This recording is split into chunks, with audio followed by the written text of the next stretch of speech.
My first time going to the doctor that I remember was to go and get a shot. I remember my mom prepping me for the unknown. She said something like, "It will only hurt for a second," or "Be tough, it's for the greater good." I remember being nervous, but I did not understand what she meant until I got older. For many reasons, people have chosen to not vaccinate their children out of fear of the unknown. I'm here to tell you that the chances of your child having an adverse effect to a vaccine is 1 in a million, according to the New York Department of Health.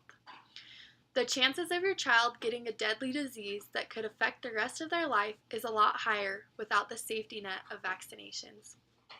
I've done extensive research on vaccinations and have found that the safety and peace of mind that vaccines give greatly outweigh the slight chances of an allergic reaction or other adverse effects.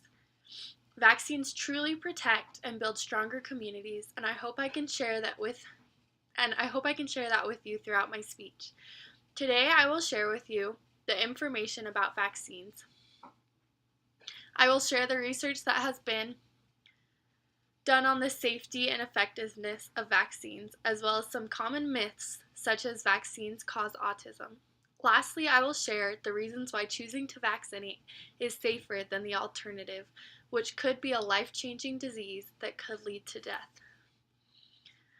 Let's start by looking at some of the background history of vaccines and how they are tested in order to prove them safe and effective. Vaccines are very well tested prior to their being exposed to the public and are highly monitored once they are being given to the public. For this reason, the safety of vaccines should not be as concerning. Before a vaccine is ever recommended for use, it's tested in labs. This process can take several years, according to vaccines.gov. This is helpful for the safety of vaccines and can help with misunderstandings about their safety. Important questions are asked following testing on volunteers after being tested in labs, such as how much dosage is safe for the immune system. Following this information, labs decide and give the recommended vaccine dosage that has been proven safe over months and maybe even years of testing. As far as adverse effects go, according to procon.org for vaccines, VAERS, or Vaccine Adverse Event Reporting System, receives about 30,000 reports each year. But of these reports, 85 to 90% are mild adverse reactions such as fever and redness at injection site. They are not life or death adverse effects in most cases.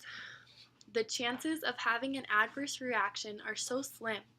The chances of getting the disease that many people who choose not to vaccinate think have just disappeared is much more likely, even in today's societies.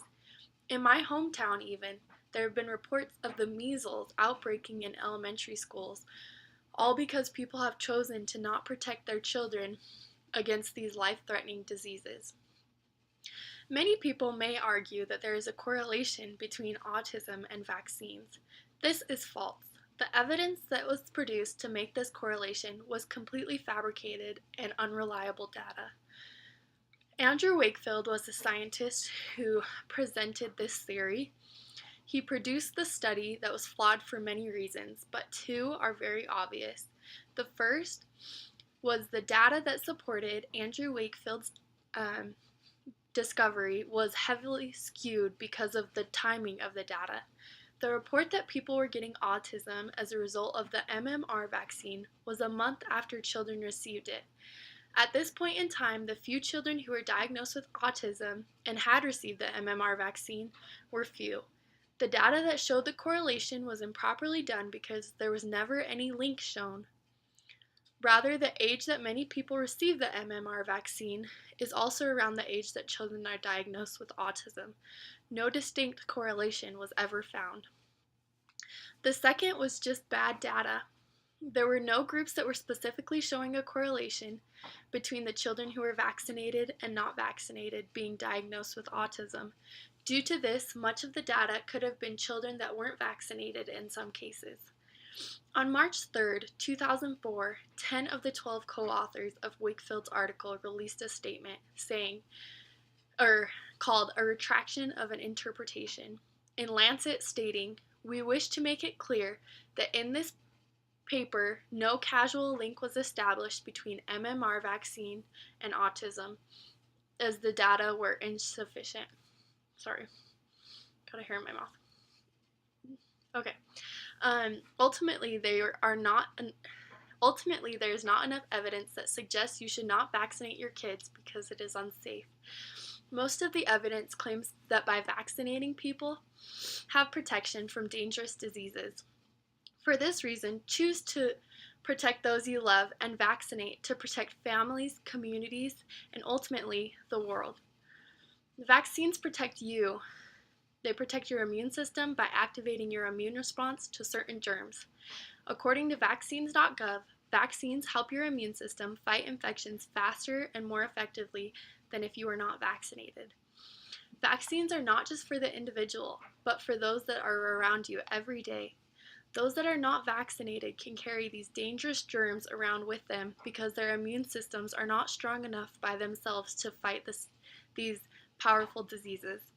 Because of vaccinations, people can fight back in their own bodies and also help to protect those around them from being devastated by these truly life-threatening diseases. In conclusion, vaccines are crucial to the health of individuals and societies. They help protect us from so many diseases that could be life-changing and have devastating results. They are tested and monitored very closely to avoid most adverse effects. The research that has stated that vaccines cause certain diseases has been proven false in most cases. Vaccines are safe and they can work to protect against those you love. Choose to vaccinate to show that you love. Choose to vaccinate to show those that you love you want to spend a long, healthy life together. Choose to vaccinate to help eradicate dangerous disease that could prove fatal. Choose to vaccinate to help change one community at a time to a healthy one that can ultimately change the world to a place of safety and peace from dangerous, devastating diseases. Thanks for watching. We'll see ya.